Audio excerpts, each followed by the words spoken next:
your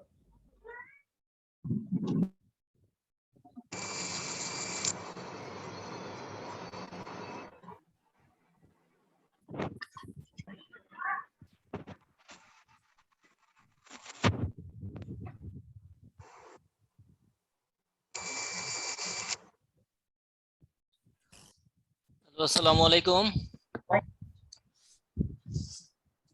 ওয়ালাইকুম আসসালাম। Thank you. শুনতে পাচ্ছেন তাহলে? আলহামদুলিল্লাহ। জি ভালো আছেন সবাই? জি আলহামদুলিল্লাহ ভালো। So, আমরা একটু চ্যাট বক্সে একটু কুশল বিনিময় করে নেই। তো আবারই বল, সবাই একটু চ্যাট বক্সে নিজের একটু টাইপিং স্পিডটা একটু চেক করে নেন। ভাইয়া কেউ কিছু বলছিলেন? আসসালামু আলাইকুম। ওয়ালাইকুম আমি আসসালাম। সম্রাট বলতেছি। আচ্ছা, সম্রাট ভাই ভালো আছেন না? আছি আলহামদুলিল্লাহ। আপনি ভালো আছেন? হ্যাঁ আছি ভাইয়া, ভালো আছি। আচ্ছা, আমরা কে কে জয়েন করছি আপনার নিজেদের নাম আর প্রফেশন, যদি স্টুডেন্ট হয়ে থাকেন your year of student life, just ছোট্ট একটা ইনফরমেশন দিয়ে সবাই একটু চ্যাট বক্সে দিয়ে রাখি আমরা কারা কারা অ্যাটেন্ড করছি, একটু সুবিধা হবে আমার জন্য। জাস্ট সিম্পলি আপনাদের নাম, যদি কোনো প্রফেশনাল এরিয়াতে থাকেন জাস্ট কোন প্রফেশনে আছেন, এবং যদি স্টুডেন্ট হয়ে থাকেন জাস্ট আপনার ইয়ার, কোন ইয়ারে, first year, second year, third year, just নাম, batch or profession. Good. Number of participants is very high today. Almost 50 has gone. So thank you everyone, and we can start now today our Excel learning session. Good, very good. Simon, student outside University, 7th semester BBA. Mahfuz bhai, third year. So আমাদের এখানে almost স্টুডেন্টই বেশি হবে আর কি। ওরা কিছু কিছু আছেন আমাদের জাহাঙ্গীরনগরে, অনেক সিনিয়র ভাইয়ারাও এখানে আসেন, ভাইয়া আপু সবাই জয়েন করে আমাদের সাথে। সো প্রফেশনাল যে পাবো না এটা আসলে বলা মুশকিল। ওকে, ঠিক আছে, আপনারা চ্যাট বক্সে ইনফরমেশনটা দিয়ে রাখেন। আমরা একটু শুরু করি। সো আজকে আমাদের টপিকটা আসলে কি ছিল? বেশ কয়েকটা টপিক নিয়ে আমি একটা পোস্ট করেছিলাম আমাদের জাভিয়ান বিজনেস কয়েকটা নেটওয়ার্ক, পাশাপাশি আমাদের যে ওপেন গ্রুপ আছে সেখানে। তো আসলে এটা নিয়ে কোনো অ্যাসেসমেন্ট আমি আসলে করতে পারি নাই, বাট আজকে অ্যাসেসমেন্টটাই করব, তো কিভাবে আসলে একটা স্ক্যাটার্ড ডাটা আমরা অ্যানালাইসিস করতে পারি আর কি। আমরা চ্যাট বক্সে সবাই ইনফরমেশনটা দিয়ে রাখেন, আর মাঝে মাঝে আমরা কিন্তু একটু এক্সারসাইজ করব, ঠিক আছে? আমরা এক্সেল এর ভার্সন কে কত ইউজ করছি একটু সবাই একটু লিখে জানাই তো। মাইক্রোসফট এক্সেল, এমএস অফিসের যে এক্সেল যে ভার্সনটা আপনারা ইউজ করছেন সেই এক্সেল ভার্সনটা কত? সবার কাছে কি এক্সেলটা আছে? 2013। ওকে, 2013, 16, 19 নো প্রবলেম। আমরা আসলে আজকে যেটা শিখবো এটা হচ্ছে এক্সেল এর খুবই খুবই বেসিক কিছু ফাংশন আমরা আজকে দেখবো, যেটাতে আসলে অ্যাডভান্স লেভেলের কোনো ছোঁয়া থাকতেও পারে, নাও থাকতে পারে, আই এম নট শিওর। তো আমরা দেখি আমাদের স্ক্রিনটা একটু শেয়ার করতে পারি কিনা। আচ্ছা, আপনারা একটু তাহলে সবাই একটু মিউট হয়ে যান একটা মিনিট। আমি সবাইকে একটু, আমি নিজে একটু মিউট করে দিয়ে আসি। যদি কারো কোনো কথা বলার প্রয়োজন হয় তাহলে একটু কষ্ট করে আপনারা একটা হ্যান্ড রেজ করবেন। হ্যান্ড রেজ করলে I will get a notification, then I will allow. But forcefully আমি সবাইকে একটু মিউট করে দিলাম, প্লিজ ডোন্ট মাইন্ড। আসলে এখানে অনেক পার্টিসিপেন্ট, তো সবার আসলে সুবিধার জন্য এটা আমাকে করতে হচ্ছে। So you will get a session after the class, no problem.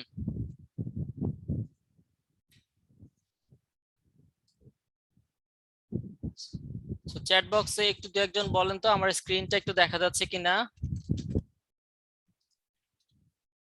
Can you see the screen? দেখা যাচ্ছে।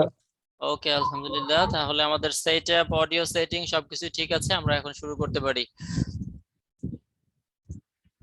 সো জাহাঙ্গীরনগরে আমার একটা পোস্ট ছিল, সেই পোস্টে আমরা কি কি লিখেছিলাম একটু দেখার চেষ্টা করি আর কি আজকে, এবং সেখান থেকে আমরা আস্তে আস্তে একটু সামনের দিকে আগাবো।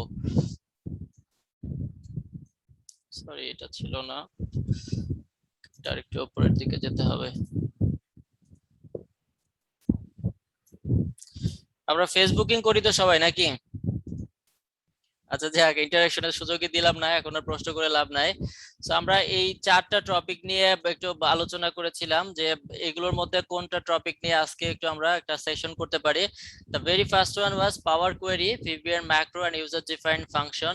এটা আসলে আমি বলবো মাইক্রোসফট এক্সেল এর রিয়েলি ভেরি অ্যাডভান্স লেভেলের কাজ। তো এটা নিয়ে আমরা একটা ক্লাস করব, আসলে কোনটা নিয়ে করব কোনটা নিয়ে করব না এটাই দেখি, আসলে আমাদের ইউজার থেকে আসলে কি ফিডব্যাকটা আমরা পেতে পারি সেটাই একটু জানার চেষ্টা করব। তো এখানে দেখেন আপনারা সবাই বিভিন্ন রকম কমেন্টস করেছিলেন, almost 800 and 900 800 and above comments ছিল। তো আসলে এই ধরনের যদি একটা ডেটা আপনাদের কাছে থাকে তাহলে এই ডেটাগুলোকে আসলে আমরা কিভাবে একটা সুন্দর ইনফরমেশনে রূপান্তর করতে পারি। আপনারা বিভিন্ন সেলস ডিপার্টমেন্টে কাজ করতে পারেন, মার্কেটিং ডিপার্টমেন্টে কাজ করতে পারেন। বিভিন্ন সময় কিন্তু বিভিন্ন মার্কেটিং সেন্সাস হয়, যারা খাতা কলম নিয়ে বিভিন্ন ইউজার পয়েন্টে গিয়ে তাদের ওপিনিয়ন জিজ্ঞেস করে যে না আমাদের প্রোডাক্টটা কেমন ছিল, বা প্রোডাক্টের কোন ফিচারটা আপনার সবচেয়ে বেশি ভালো লেগেছে, কিংবা এই প্রোডাক্ট রিলেটেড কোনো কোয়েরি ছিল কিনা। এ ধরনের অনেক ইনফরমেশন কিন্তু তারা সাদা কাগজে কালেক্ট করে নিয়ে আসতো, আমি এটা দেখেছি, অনেক জায়গায় দেখেছি। এখন অবশ্য রিসেন্ট সময়ে সব অনলাইন সার্ভে করে, বিভিন্ন কোশ্চেনের অ্যান্সার তাদেরকে দিতে বলে। বাট আগে কিন্তু এই ধরনের ফরম্যাটটা ছিল যে মানুষের কাছে গিয়ে গিয়ে ইনফরমেশন কালেক্ট করা। সো ধরে নিই আজকে আমরা এই ধরনের একটা ইস্যু নিয়ে আলোচনা করব, যে আমার একটা টপিক ছিল যে আমার 4টা অপশন ছিল, যে এক্সেল এর ডিফারেন্ট ডিফারেন্ট ফাংশন আমি এখানে বলার চেষ্টা করেছিলাম, এবং ইউজারদের একটা ওপিনিয়ন চেয়েছিলাম যে ইউজার আসলে কার কোনটা ভালো লাগে বা কার কোনটা শেখা প্রয়োজন, তার একটা ফিডব্যাক যেন ওনারা এখানে দেয়। তো কিছু কালেকশন আমি করেছি। তো এখান থেকে ডাটাটা যদি আমি এক্সেলে নিতে চাই তাহলে আসলে কিভাবে নিব। দেখেন এখানে কিন্তু আমার কমেন্টস গুলো আসলে এক্সপ্যান্ড করা, এটা আপনারা একটু করে নেবেন, সময়টা বাঁচানোর জন্য এটা আমি আগে থেকে করে রেখেছিলাম। তো নতুন একটা কমেন্টসে গেলে আপনি কি করবেন, এখানে যে 863 কমেন্টস আছে সবগুলো একটু এক্সপ্যান্ড করে নিতে হবে আমাকে। এক্সপ্যান্ড করে নিয়ে দেন কি করব, দেখেন আমি শুরুতে অল্প একটু অংশ চুজ করে নিলেই হবে। দেন আমি যদি মাউস দিয়ে নিচে যাই তাতেও চলবে, অথবা যদি অনেক বড় এরিয়া হয়, আমার যে এখানে ডান পাশে যে স্ক্রোল বার আছে স্ক্রোল বারটাও কিন্তু আমি টেনে আমার শেষের দিকে যেতে পারি। এক কথায় আমাকে শেষে যেতে হবে, কন্ট্রোল ইন্ট প্রেস করলেও কিন্তু আমি শেষে যেতে পারতাম, বাট আমার পেজে যদি আরো আনুষঙ্গিক অন্যান্য জিনিস আছে সবগুলোই কিন্তু শেষে চলে যাবে। তো ধরে নিলাম এইটা হচ্ছে আমার পেজের একদমই লাস্ট অংশ।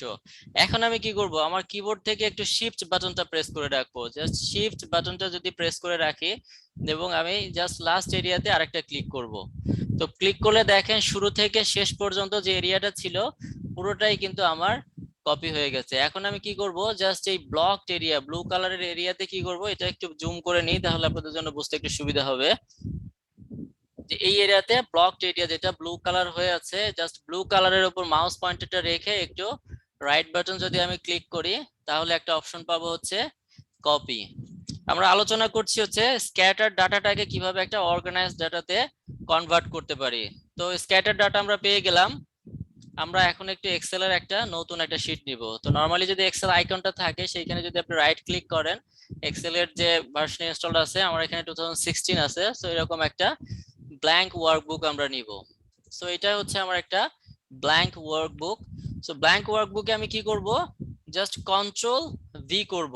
সো কন্ট্রোল ভি করার আগে এখানে দুইটা অপশন একটু আমাকে অ্যাসেস করে নেওয়া উচিত, যে আমি কোনো ওয়েবসাইট থেকে যদি কোনো ডেটা নিয়ে আসি তাহলে ডেটাটার আমার কিন্তু পিওর যে ফরম্যাট সেই ফরম্যাট কিন্তু ঠিক থাকে না, সেখানে অনেক হাইপার লিঙ্ক থাকে। যেমন আমরা ফেসবুকে যখনই কোনো অংশে ক্লিক করি হাইপার লিঙ্ক থাকলে কিন্তু সেটার তার ইনসাইডে চলে যায়। তো এখন আমি যদি চাই যে না আমি আমার হাইপার লিঙ্কটাও নিব, অথবা যদি চাই যে না আমি হাইপার লিঙ্ক নিব না শুধু টেক্সট গুলো নিব, সেইখানে আমার একটা করণীয় আছে। তো আমি এখানে হাইপার লিঙ্ক নিব না, একটু টেক্সট গুলো নিব, যেহেতু আমার ইনফরমেশনটা এখানে ভাইটাল, না হলে পুরোটা নিতে গেলে আমার হয়তো কয়েক মিনিট সময় চলে যেতে পারে। তো আমি রাইট ক্লিক করব এখানে, সরি হোম ট্যাবে গিয়ে একটু খেয়াল করলে দেখতে পাবেন এখানে হোম ট্যাব। মাইক্রোসফট এক্সেল এর রিবনে তো অনেক ট্যাব থাকে, এই প্রত্যেকটা ট্যাবে হচ্ছে ডিফারেন্ট ফাংশন এন্ড অ্যাপ্লিকেশন গুলো টুলস বার আকারে সেভ করা থাকে। তো সেইখান থেকে আমাকে নিতে হবে কি পেস্ট স্পেশাল অপশনটা। তো পেস্ট স্পেশাল অপশন থাকে হচ্ছে এখানে পেস্টের নিচে হচ্ছে পেস্ট স্পেশাল। সো এটাতে আমি একটু ক্লিক করব। ক্লিক করলে দেখেন এখানে একটা অপশন আসছে, so HTML format Unicode text, এখানে টেক্সট এখানে কয়েকটা অপশন আছে। সো এইচটিএমএল আমি নিব না আর কি, মানে ওয়েব পেজটাকে আমি টোটালি অ্যাভয়েড করতে চাচ্ছি, যে আমি যেহেতু এক্সেলে ডেটা কনভার্ট করব আমরা একটু টেক্সটে চলে যাব। সো টেক্সটে এখানে ক্লিক করার পরে আমি ফাইনালি ওকে বাটনটাকে ক্লিক করব। দেন আমার কি হবে, এখানে কিন্তু আমার ওয়েব পেজ থেকে যে ডেটাগুলো ছিল সেই ডেটাগুলো কিন্তু আমি এই জায়গায় ইজিলি নিয়ে আসতে পারলাম। আমার ওয়েব পেজে যে ডেটাগুলো ছিল, এখানে যে কমেন্টস গুলো ছিল, সেই কমেন্টস গুলো আমি কি করলাম, আমার এক্সেলে নিয়ে গেলাম।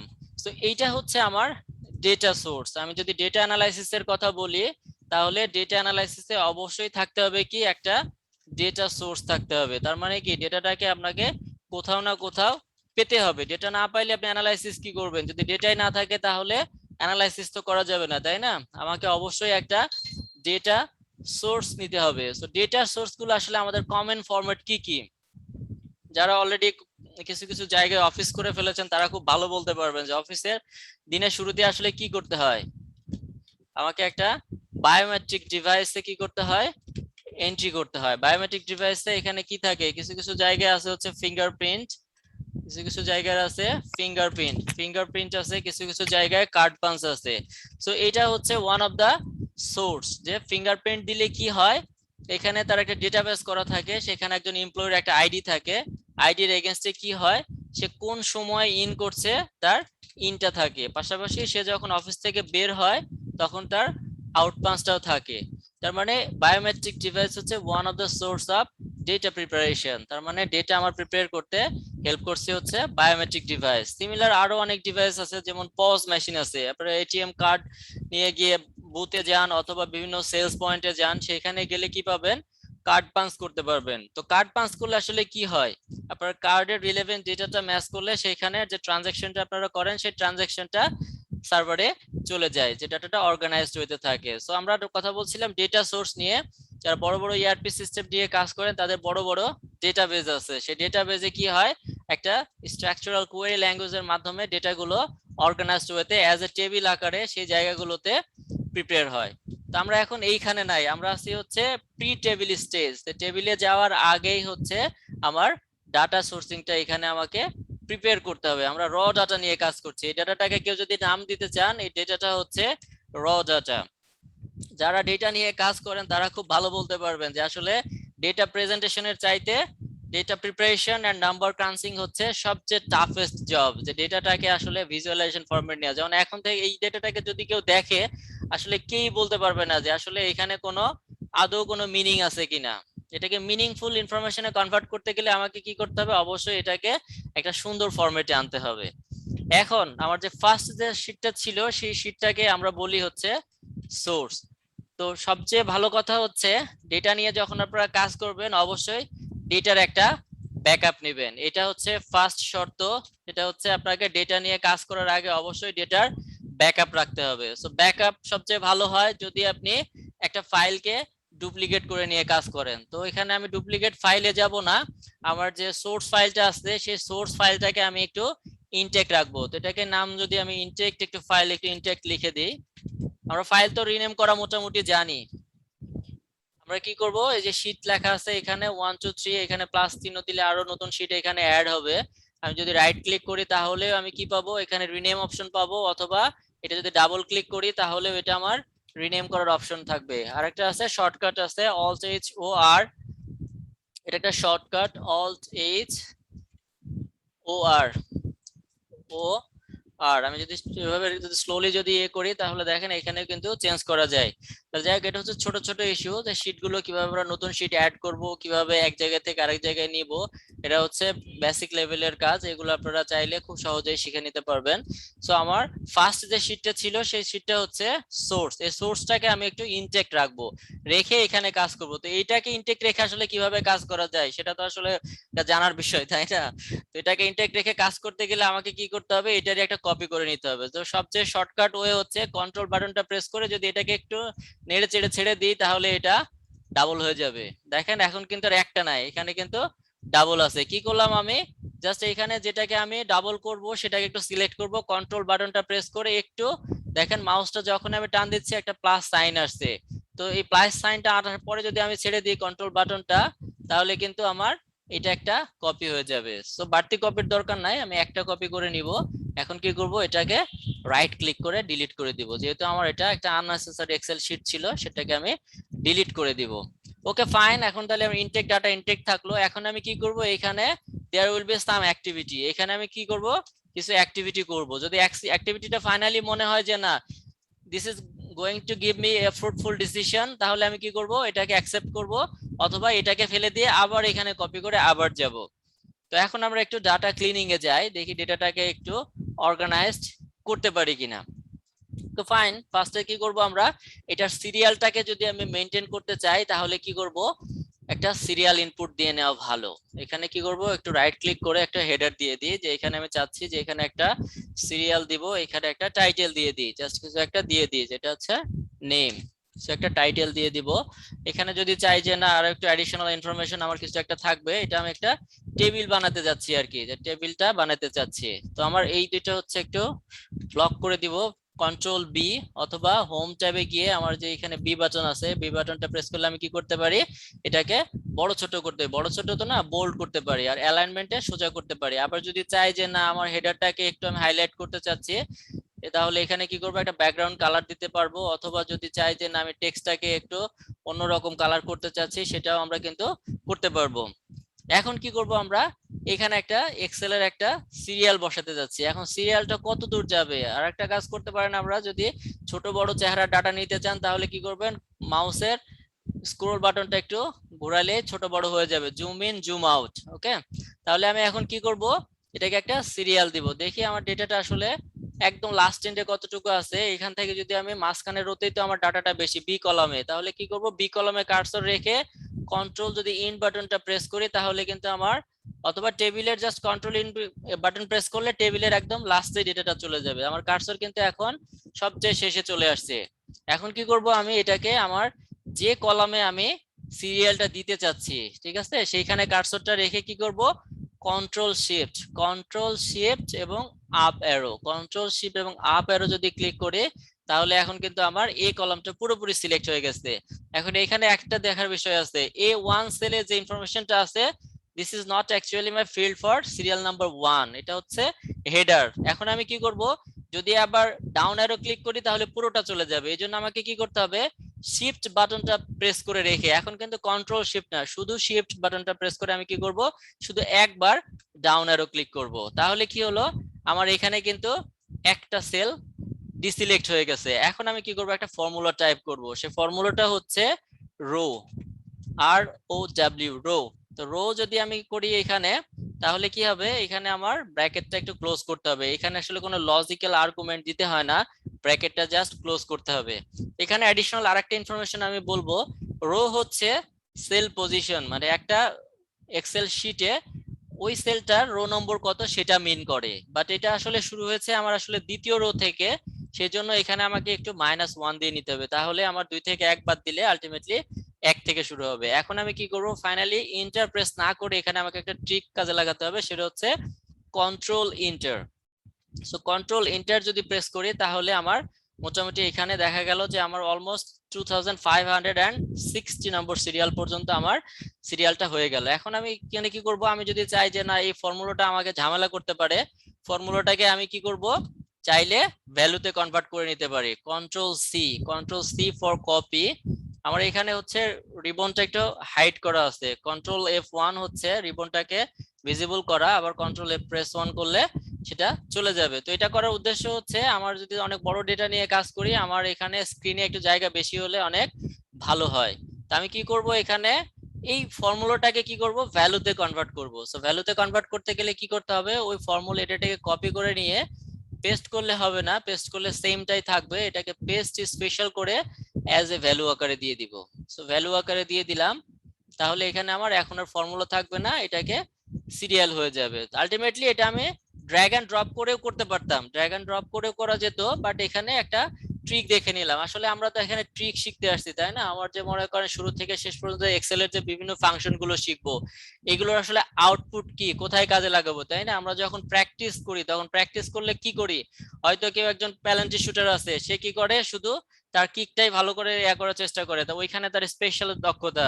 কেউ একজন গোলকিপার আছে, তাহলে সে কি করে, বল কিপ করার চেষ্টা করে। তো আমরা কি করেছি, এক্সেল এর শুরু থেকে শেষ পর্যন্ত যখন এক্সেল শিখবো তখন কি করবো, এই যে বিভিন্ন টুল বারের ব্যবহার শিখেছি, রিমুভ ডুপ্লিকেট কি, টেক্সট টু কলাম কি, তারপরে হচ্ছে ডেটা ভ্যালিডেশন কি, এগুলো সব শেখার পরে এগুলো আসলে কাজে লাগাবো কোথায়, এত এত যে ফর্মুলা এন্ড ফাংশন শিখবো, আমি বলেছিলাম যে না অলমোস্ট 300 থেকে 500 মতো নরমালি ফর্মুলা আছে হচ্ছে এমএস এক্সেল এ। এই ফর্মুলা গুলো আসলে কোথায় কাজে লাগাবো, কোন জায়গায় কোনটা কাজে লাগাবো, সেটাই যে শেখার বিষয়, সেটাই হচ্ছে কাজে লাগবে এই জায়গায়। মানে সব দক্ষতাগুলো একসাথে শিখে এই জায়গায় কাজে লাগাতে হবে। এখন যদি এটাকে আমি একটা টেবিল বানাতে চাই, আমি কি করব, এই টেবিলটাকে একসাথে সিলেক্ট করতে চাচ্ছি। তো একসাথে সিলেক্ট করতে গেলে আমার ছোট ওয়ে হচ্ছে কি, যে কোনো একটা সেলে কি করব, যদি কার্সর রেখে কন্ট্রোল এ প্রেস করি তাহলে টোটাল এরিয়াটা একসাথে সিলেক্ট হয়ে যায়। আরেকটা অল্টারনেট ওয়ে আছে, সেটা হচ্ছে একদম ভেরি ফার্স্ট সেলে কার্সরটা রাখার পরে কি করব, control shift right arrow, control shift down arrow, then control backspace যদি দেই তাহলে আবার হোম পেজে চলে আসবো সিলেক্টেড থাকা অবস্থায়। এটা একটা শর্টকাট। শর্টকাটটাকে যদি আপনারা একটু দেখতে চান একটু লিখে দেখাতে পারি, সেটা হচ্ছে কি control Ctrl plus shift, control plus shift plus কি করতে হবে ডাউন অ্যারো, এবং ডাউন অ্যারো, ডাউন অ্যারো হচ্ছে নিচের পুরো এরিয়াটাকে সিলেক্ট করা, আর আপ অ্যারো হচ্ছে উপরেরটা। এটাকে যদি একটু বড় করে আপনাদের দেখাতে চাই আর একটু হাইলাইট করে, তাহলে কন্ট্রোল বি দিব। এগুলো হচ্ছে খুবই বেসিক লেভেলের কাজ। কালার করব, ব্যাকগ্রাউন্ড কালার দিব, তাহলে এই জিনিসটা আমার একটু হাইলাইট হয়ে যাবে। ফ্রন্টটা যদি এখান থেকে আমি বড় করে দিই 25, সেটাও কিন্তু ভিজিবল হয়ে গেল। তার মানে এই অপশনগুলো হচ্ছে ডেটার ভিজিবিলিটিটাকে বাড়ানোর জন্য। কোনোটাকে যদি একটু স্পেশালি ফোকাস করতে হয় তাহলে আমরা এই ধরনের কালারিং, পাশাপাশি ব্যাকগ্রাউন্ড কালার, বিভিন্ন স্টাইল, এই স্টাইলগুলো যেমন সেল স্টাইলে আমরা অনেক ধরনের স্টাইল দেখেছিলাম, সেই স্টাইলিং গুলো আমরা করব হচ্ছে ডেটার ভিজিবিলিটি বাড়ানোর জন্য। যেমন এখানে কি ছিল, আমার একটা কথা ছিল, এই কথাটাকে আমি চাচ্ছিলাম যে না আমার ইউজার যারা আছে তাদেরকে আমি কি করব, একটু স্পেশালি ফোকাস করব। কোথা থেকে, আমার অ্যাজ ইট ইজ ডেটা নিয়ে আমি কথা বলছিলাম, এগুলোর বাইরে এটাকে আমি একটু আলাদা রকম ফোকাস করতে চাচ্ছিলাম, যার কারণে এই অ্যাক্টিভিটিটা করলাম। তো ফাইন, এখন আমি আরেকটা কাজ করব, সেটা হচ্ছে আমার এই যে কমেন্টস গুলো আমি কালেক্ট করলাম, এখান থেকে আমি দেখবো যে না এখানে আমার আসলে কোথাও কোনো ব্ল্যাঙ্ক স্পেস আছে কিনা। তো ব্ল্যাঙ্ক স্পেস থাকতে পারে, যেমন এখানে হয়তো এমন হতে পারে যে এখানে আমি ইচ্ছে করে দেই, যদিও আমার এখানে না থাকার সম্ভাবনা বেশি। যেমন এখানে একটা ব্ল্যাঙ্ক স্পেস পেলাম, এখানে হয়তো কয়েকটা ব্ল্যাঙ্ক স্পেস পেতে পারি। আমি এটা ডিজাইন করি, প্রবলেমটাকে তৈরি করি যে এখানে আসলে এই প্রবলেমটা, এখানে এই ধরনের প্রবলেম হতে পারে কিনা।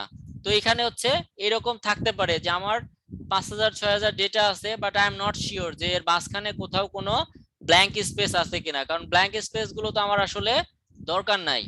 এখন আমি কি করব, কন্ট্রোল হোমে গিয়ে কি করব, আমার এই কলাম থেকে আমি চাচ্ছি যে আমার ব্ল্যাঙ্ক স্পেস গুলোকে আমি একটু রিমুভ করব। ওকে ফাইন, যদি রিমুভ করতে চাই তাহলে আমাকে কি করতে হবে, একটা অপশন ইউজ করতে হবে, সেটা হচ্ছে ফাংশন F5 এ গেলে পাওয়া যায়, অথবা একদম হোম যে ট্যাব আছে, হোম ট্যাবের ডান পাশে ফাইন্ড এন্ড রিপ্লেস একটা অপশন আছে, সেইখানে go to and go to special.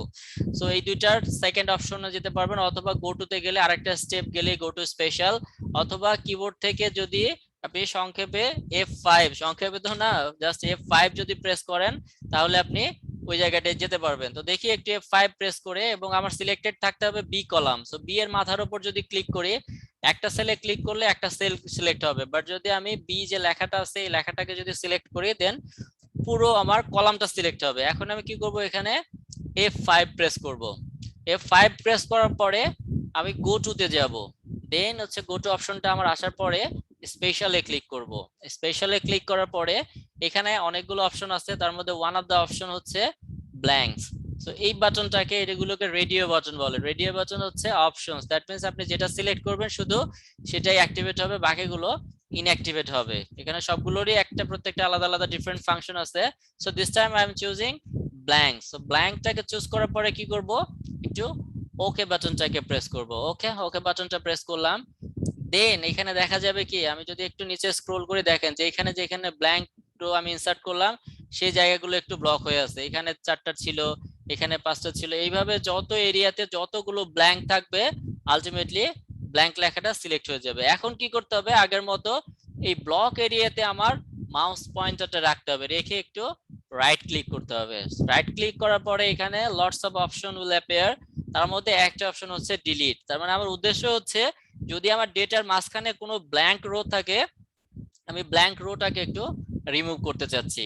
Okay fine, এখন ডিলিট যদি আমি ক্লিক করি, এখানে ডিলিট বাটনটাকে ক্লিক করার পরে ও আবার ফার্দার অপশন চাচ্ছে যে আমি আসলে কি কি করতে চাচ্ছি, যে যে সেলটা সিলেক্ট করেছি এই বরাবর কি পুরো শিফট মানে পুরো কলামটাকে রিলোড করতে চাচ্ছি না পুরো রোটাকে করতে চাচ্ছি।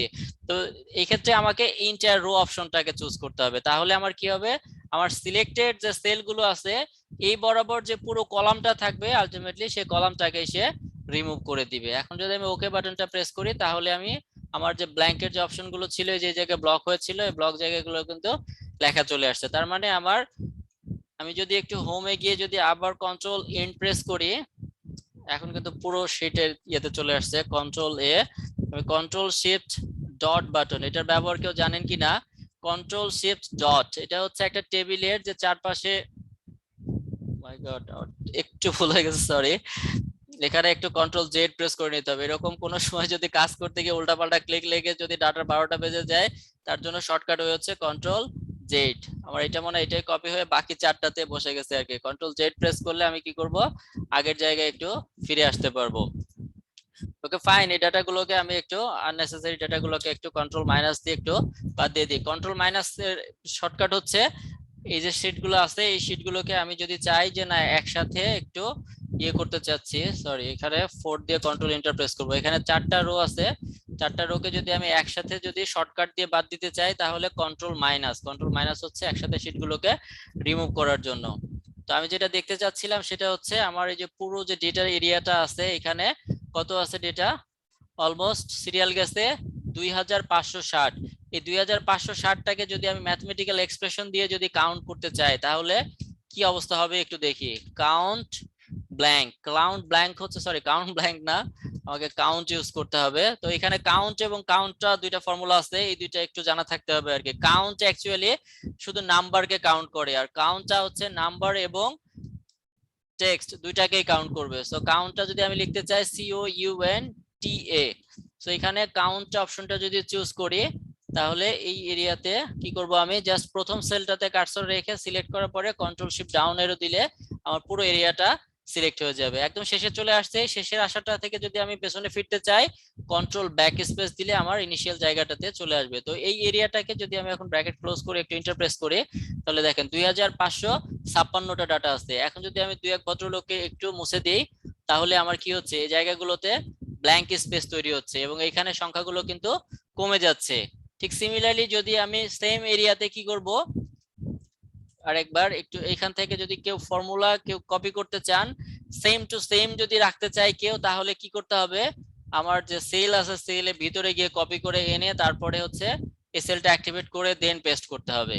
যেমন এখানে দুইটাই কিন্তু সেম ডেটা আছে, বাট এটা যদি আমি একটু ড্র্যাগ এন্ড ড্রপ করি তাহলে কিন্তু রেজাল্ট একটু ডিফারেন্ট চলে আসবে। এখানে কত B2 থেকে B 2557, বাট আমি যদি নিচে এখানে করি একই আছে, বাট ড্র্যাগ এন্ড ড্রপ করলে দেখেন এটা কিন্তু চেঞ্জ হয়ে যাবে। এখন কিন্তু সংখ্যাটা একটা কমে গেছে। তো যদি কেউ সেম ফর্মুলা যদি কপি করে যদি আরেক জায়গায় বসাতে চান তাহলে একটু এই ফর্মুলা বারে গিয়ে কপি করে দেন আপনাকে পেস্ট করতে হবে। তো সেম টু সেম কেন করলাম, আমি এখন এই কাউন্টটাকে একটু কাউন্ট ব্ল্যাঙ্ক করব।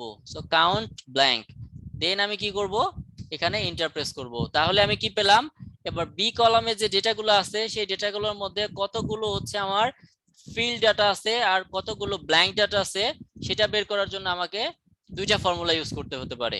এখন এই দুইটা ফর্মুলার আসলে ইউজটা আসলে কি, আমরা যেটা বলছিলাম যে একটা ডেটার কাস্টমার ইনসাইট যদি আমি বলি, এর আগে শুরুতে একটা এক্সাম্পলের কথা বললাম যে আমি কাউকে একটা শীট নিয়ে বের হয়ে বলেছি যে না আমার এই 4টা অপশনের মধ্যে তুমি 500 জন এমপ্লয়ির কাছে যাবা, 500 এমপ্লয়ির কাছে যাবা এবং প্রত্যেকের একটা করে ফিডব্যাক নিয়ে আসবা। তো এমনও তো হতে পারে যে সে 500 জনের একটা প্রিন্টেড লিস্ট নিয়ে গেছে যার প্রত্যেকেরই হচ্ছে নাম লেখা আছে এবং নামের পাশে বলা আছে হচ্ছে এখানে বলে দিই হচ্ছে এখানে নেম এবং এখানে তার ফিডব্যাক। ওকে, এখানে হচ্ছে তার ফিডব্যাক। এখন দিন শেষে যদি সে তার বসকে গিয়ে বলে যে না স্যার এই হচ্ছে আমার কাজের আপডেট, তো বস তো সম্ভবত জিজ্ঞেস করতে পারে বলো তো তুমি 500 লিস্ট নিয়ে গেছিলা 500 জনের, তার মধ্যে তুমি কতটা তুমি ফিডব্যাক কালেক্ট করতে পেরেছো, ফিডব্যাক কতটুকু কালেক্টেড, যাবে পুরোটাই লিখি আর কি, ফিডব্যাক কালেক্টেড তারপরে হচ্ছে ফিডব্যাক পাইনি বা নট কালেক্টেড বা রিমেইন ব্ল্যাঙ্ক, তার মানে আমার ফিডব্যাক আসে নাই। তাহলে সে যদি এখন প্রশ্ন করে যে তুমি কত পার্সেন্ট কাজ কমপ্লিট করেছো, how much percent you have completed your task, এইটা যদি কেউ জিজ্ঞেস করে তাহলে আসলে কিভাবে বের করা সম্ভব। তাহলে এখানে কি কি লাগবে, এই দুইটা জিনিস যদি আমি বের করতে চাই যে আমার টোটাল পার্টিসিপেন্ট ধরে নিলাম 500, টোটাল 500। তো এই ক্ষেত্রে আমি যদি এই যে কলামটার কথা বলি যে আমার এই কলামটার যতটুকু এরিয়াতে ডেটা আছে তার মধ্যে কত পার্সেন্ট ফিল্ড আছে আর কত পার্সেন্ট ফিল্ড নাই, সেটা কিভাবে বের করব? আমার এটা করতে গেলে আমাকে এই ফর্মুলাগুলো ইউজ করতে হবে। সো পুরো ডেটাটাকে যদি আমি ধরি 2556, এখন আমার কি করলাম, এখানে আমি এই সেম ফর্মুলাটাকে একটু ভেতর থেকে কাট করে নিয়ে আসি, কাট করে এখানে বসাই দিব। তাহলে এখানে আমি কি পাচ্ছি, কতগুলো হচ্ছে আমার ফিডব্যাক কালেক্টেড। আর যদি আমার বা রিমেইনিং যদি কাজ জানতে চাই যে কতটা আমি করতে পারি নাই, তাহলে সেটা করতে গেলে আমাকে কি করতে হবে, আমাকে এখানে ব্ল্যাঙ্ক আউট করতে হবে। সো আমার টোটাল ডেটা ছিল হচ্ছে এটা, আমি এই পরিমাণ কালেক্ট করতে পেরেছি, এই পরিমাণ পারি নাই। এখন আমি কি করব, আমার পার্সেন্টেজটা বের করব যে কত পার্সেন্ট আমি করতে পারি নাই। তো করতে না পারাটা কিভাবে আমি বের করব? পার্সেন্ট বের করার নিয়ম কি, আমাকে অবশ্যই ইকুয়াল সাইন প্রেস করতে হবে এবং পারা অংশটাকে কি করতে হবে, যদি আমি ফিডব্যাক কালেক্টেড এর পার্সেন্ট চাই তাহলে আমি এইটুকু পেরেছি ইনটু 100 ডিভাইডেড বাই আমার টোটাল নাম্বার ছিল কতটুকু, এই সেলটা। দেন আমি যদি এখন এন্টার প্রেস করি তাহলে আমার এই জায়গায় একটা সংখ্যা চলে আসবে। তার মানে আমার 100% কাজ হচ্ছে 2556। এটা হচ্ছে আমার টোটাল অ্যাক্টিভিটি। টোটাল অ্যাক্টিভিটির মধ্যে আমি কমপ্লিট করতে পেরেছি হয়তো 2554, যেটা পার্সেন্টেজে আসছে এখানে। এখন নরমালি যদি কেউ বলে যে পার্সেন্টেজটা এরকম একটা সংখ্যার পরে 2টা 3টা 4টা পর্যন্ত একটা ডিজিট আছে, তাহলে this digits is also looking very odd, যে এত বড় ডিজিট কিন্তু পার্সেন্টেজে সচরাচর কেউ ব্যবহার করি না। তো এখন আমি কি করব, আচ্ছা আপনার ইউজারদের মধ্যে কেউ কিছু কথা বলছেন কি? আসান ভাই সবাইকে মিউট করে দেন। আর সবাইকে তো মিউটই দেখাচ্ছে, তারপরে কথা আসছে কোথা থেকে এটাই তো বুঝতে পারছি না। অপশন কিন্তু সবাইকে মিউট দেখাচ্ছে এখানে। আচ্ছা যাই হোক, আমরা নিজেরা একটু নীরবতা পালন করি সবার সুবিধার্থে। আর জুমের এই সেশনটা মেবি অল্প সময় শেষ হয়ে যাবে, আপনারা লগ আউট হয়ে গেলে আবার এই সেম ইউজার আইডি দিয়ে আবার লগ ইন করবেন। ওকে, তাহলে যদি আমি এই ডিজিটটাকে যদি একটু ছোট বড় করতে চাই তাহলে কি করব, এখানে আমাকে একটু রাউন্ডিং ফর্মুলা ইউজ করতে হবে। সো রাউন্ডের অনেকগুলো ফর্মুলা আছে, rounding, round up, round down. তো সিম্পলি আমি যদি এখানে রাউন্ড করি তাহলে রাউন্ড নিতে হবে, এখানে রাউন্ডে ক্লিক করলে এখানে একটা ব্র্যাকেট সহ এই অংশটুকু চলে আসবে। তো এই যে পুরো আউটপুট, এই আউটপুটটাকে আমি কি করব, রাউন্ড করব। এবং রাউন্ড করতে গেলে অবশ্যই রাউন্ডিং এর পরে ডেসিমেল প্লেসের পরে যে আমি কতগুলো ডিজিট রাখবো সেটাও কিন্তু আমাকে বলে দিতে হয়। দেন এখানে যদি আমি 1 ডিজিট অথবা 2 ডিজিট রাখি অথবা কোনো কিছু যদি না রাখতে চাই তাহলে 0 প্রেস করে ব্র্যাকেট ক্লোজ করে এন্টার দিতে হবে। ওকে ফাইন, এখানে রাউন্ডিং করলে অলমোস্ট 100% চলে আসলো। এখানে আমি যদি আরো কিছু ডেটা যদি একটু মুছে দিই তাহলে মনে হয় একটা ফ্রুটফুল কিছু একটা আসতে পারে, না এখনো আসবে না। আলটিমেটলি দেখি দশমিকটা রাখি, না হলে বোঝা যাচ্ছে না। আলটিমেটলি 195.5 আসবে। তো এখানে 2 ডিজিট পর্যন্ত রেখে দিই। এখন যদি কেউ চায় যে না এটাকে একটু পার্সেন্ট সহ একটু এক্সপ্রেস করতে চাচ্ছে তাহলে এখানে একটা এন্ড ফাংশন ইউজ করতে পারেন আপনারা। এখানে ডাবল ইনভার্টেড কমার মধ্যে স্পেস দিয়ে একটু পার্সেন্ট কথাটা লিখে দিয়ে একটু ইন্টার প্রেস করলে এখানে পার্সেন্ট কথাটা চলে আসবে। ঠিক সিমিলারলি কিন্তু আপনারা ব্ল্যাঙ্কেটটা বের করতে পারবেন। সো এখন আমরা কিন্তু কয়েকটা ফর্মুলা চলে দেখে ফেললাম এখানে। সো এইগুলো একটু ফেলে দিয়ে আমি আমার যে মেইন যে আলটিমেট গোল ছিল সেই গোলে একটু যাই আমি। সেটা হচ্ছে আমরা চাচ্ছিলাম যে আমার যে ফিডব্যাক ছিল সেই ফিডব্যাকটাকে আমি একটু অ্যানালাইসিস করব। এখন দেখেন এখানে এই যে ডেটাগুলো আছে, এই ডেটাগুলোর মধ্যে আমি কি করলাম, দুইটা কাজ করলাম, একটা সিরিয়াল ইনপুট করেছি আর একটা হচ্ছে রিমুভ ব্ল্যাঙ্ক স্পেস করেছি। এখন আমি কি করতে চাচ্ছি, এই ডেটাগুলোর মধ্যে দেখেন কিছু কিছু হাবিজাবি কথা লেখা আছে, যেমন এখানে ডটের এক্সক্লেমেশন মার্ক আছে, কোথাও লাইক আছে, কোথাও এই যে রিপ্লাই অ্যাড ওয়ান ডে এরকম আছে। তো আমি যদি চাই যে না এগুলোকে একটু সেগ্রিগেট করব তাহলে আমি এখানে কি করতে পারি, একটু ফিল্টার অ্যাড করে এটাকে একটু ইয়ে করতে পারি, সর্ট করতে পারি। সো ফিল্টার অ্যাড করতে গেলে আমাকে যেটা করতে হবে, ডেটা ট্যাবে যেতে হবে। ডেটা ট্যাবে গেলে এখানে একটা ফিল্টার অপশন আছে, এই ফিল্টারটাকে এই জায়গায় একটু সেট করে নিতে হবে, অথবা কন্ট্রোল শিফট এল যদি আমি প্রেস করি তাহলে এখানে আমার ফিল্টারটা অ্যাড হয়ে যাবে। দেন আমি কি করব, একে একটু অ্যাসেন্ডিং ডিসেন্ডিং করে নেব। এখন দেখেন এখন মোটামুটি আমার নাম্বারটা কাজের, এই যে এই সংখ্যাগুলো এটাও আমি একটা মিনিংফুল ইনফরমেশনে নিতে পারি। সেটা হচ্ছে কি, এটা হচ্ছে আমার এই কমেন্টসটা ঠিক কোন সময়ে মানে ইনপুট করা হয়েছে সেটা। তো এই ক্ষেত্রে আমার কেপিআই সিলেকশন করে নিতে হবে যে কোন কোন পয়েন্টে আমি আসলে আলোচনা করব। যেমন কেপিআই এর যদি কথা বলি, যেমন এই টপিকটাই ছিল কি সেলস এন্ড মার্কেটিং এর জন্য আমরা কেপিআই অ্যানালাইসিস করার। তো কেপিআই এর ক্ষেত্রে যদি আমি বলি, কেপিআই মানে কি, হচ্ছে আমার ইন্ডিকেটর গুলো কি, পারফরমেন্স ইন্ডিকেটর গুলো কি, কি পারফরমেন্স ইন্ডিকেটর, সেই কি পারফরমেন্স ইন্ডিকেটর গুলো আমরা আগে ডিজাইন করে নিব। যে এখানে আমার কি কি আছে, যেমন এখানে আমার নেম একটা ইন্ডিকেটর, তার মানে কি এই যে ফিডব্যাকটা দিল 1, সে 1 নম্বর সিরিয়াল জানতে চাচ্ছে, তাহলে তার নেমটা তার জন্য একটা সিগনিফিকেন্ট মিনিং, যে কে কমেন্টস করলো এটা। দেন হচ্ছে টাইপ, টাইপ বলতে সে যে চুজ করলো 1 2 3 এরকম, এটা আমার জন্য একটা সিগনিফিকেন্ট ভ্যালু। তার মানে আমার দুইটা হচ্ছে মেজর সিগনিফিকেন্ট, একটা হচ্ছে কি কে কমেন্টস করলো এবং তার অপশনটা কি ছিল। তারপরে হচ্ছে আরেকটা ঘটনা হতে পারে, সেটা হচ্ছে আমার টাইম। টাইম হচ্ছে কি, যেমন আমি যদি বলি যে না আমার জুমের আসলে এখানে ক্যাপাসিটি ছিল হচ্ছে 100, বাট আমি কমেন্টস পেয়েছি কত 866, তার মানে আমার এখানে বোঝাই যাচ্ছে যে না এতগুলো পার্টিসিপেন্ট এখানে কখনোই অংশগ্রহণ করতে পারবে না।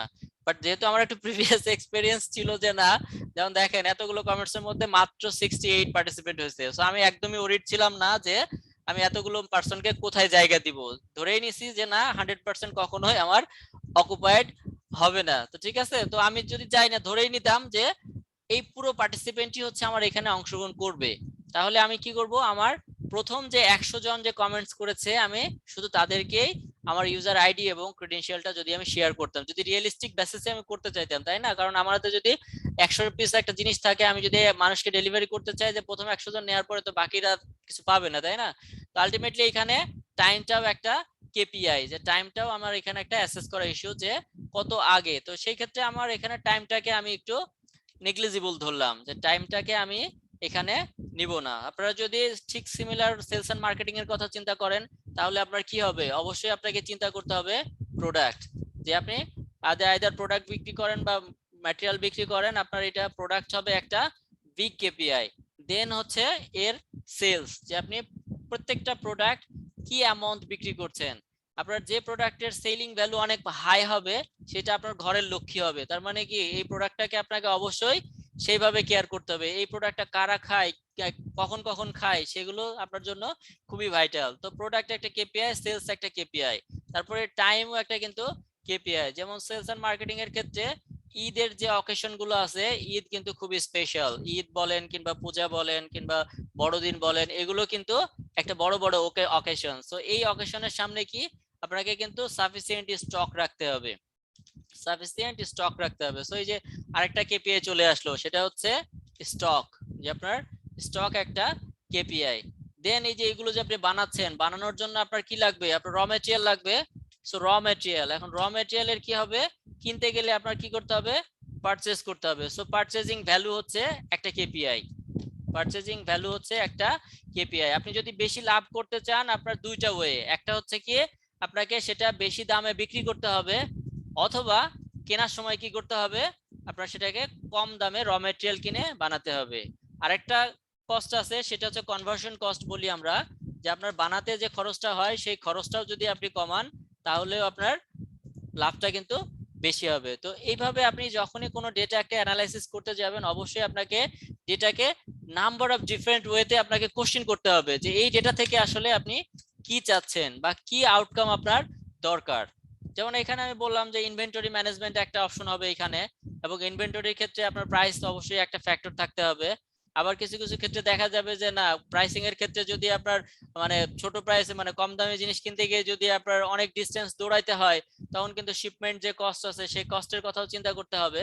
তো এইরকম আগে আপনার মনের কাছে অবশ্যই অবশ্যই আগে প্রশ্ন করে নিতে হবে যে why you need this data, আপনাকে এই ডেটাটা অবশ্যই কেন দরকার এটা প্রশ্ন করে নিতে হবে। যেমন আমাদের ক্ষেত্রে আমরা যখন ফার্মাসিউটিক্যালে কাজ করি, তখন প্রোডাক্টের কোয়ালিটি একটা বিগ ফ্যাক্টর। আর কোয়ালিটিটা আমরা যাচাই করি কিভাবে, ধরে নিলাম এটা 10টা প্যারামিটার আছে, প্রত্যেকটা প্যারামিটারে এক একটা করে ভ্যালু আছে, সেই ভ্যালুগুলো উইদিন রেঞ্জের মধ্যে আছে কিনা, কোনটা রেঞ্জের বাইরে গেছে কিনা, কোনটা খুব ভালো এভারেজ রেজাল্ট ভালো দিচ্ছে, কোনটা এভারেজ লেভেল থেকে আউট অফ স্পেসিফিকেশন হচ্ছে, এগুলো আমাদের জন্য খুবই খুবই ভাইটাল। তো আমাকে অবশ্যই অবশ্যই আগে কি করতে হবে, কেপিআই ডিজাইন করে নিতে হবে, যে আমার আসলে এই ডেটাটা থেকে আমরা কি কি শিখবো।